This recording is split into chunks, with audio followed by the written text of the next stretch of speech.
সাধারণ মানুষের চলাচলের রাস্তা বন্ধ করে নিজে যাতায়াত করার ঘটনায় গাজীপুর মহানগর পুলিশের কমিশনার ডক্টর নাজমুল করিম খানকে প্রত্যাহার করা হয়েছে। সোমবার পুলিশ মহাপরিদর্শক বাহারুল আলমের সই করা এক আদেশে তাকে প্রত্যাহারের নির্দেশ দেওয়া হয়। আদেশে তাকে আগামী 2রা সেপ্টেম্বরের মধ্যে দায়িত্ব হস্তান্তর করে সদর দপ্তরে যোগ দিতে বলা হয়েছে।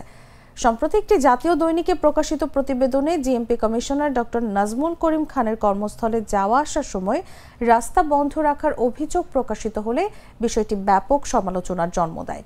এর পরিপ্রেক্ষিতে তাকে কারণ দর্শানোর নোটিশও দেয়া হয়েছিল বলে জানিয়েছেন স্বরাষ্ট্র উপদেষ্টা লেফটেন্যান্ট জেনারেল অবসরপ্রাপ্ত মোহাম্মদ জাহাঙ্গীর আলম চৌধুরী। স্বরাষ্ট্র মন্ত্রণালয় ও পুলিশের একাধিক সূত্র জানিয়েছে, গত রোববার স্বরাষ্ট্র মন্ত্রণালয়ের কোর কমিটির এক সভায় গাজীপুর মেট্রোপলিটন এলাকার সাম্প্রতিক পরিস্থিতি নিয়ে আলোচনা হয়।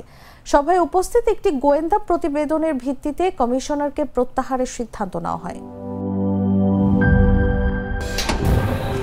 ফাংশনালিটি ও নান্দনিকতার পারফেক্ট কম্বিনেশন, সায়েন্টিফিক নজল ও ব্রাস বার্নার ক্যাপ 50,000 বার, অটো ইগনিশন 25% পর্যন্ত গ্যাস সাশ্রয়ী, আরএফএল গ্যাস স্টোভ নিরাপদ ও গ্যাস সাশ্রয়ী।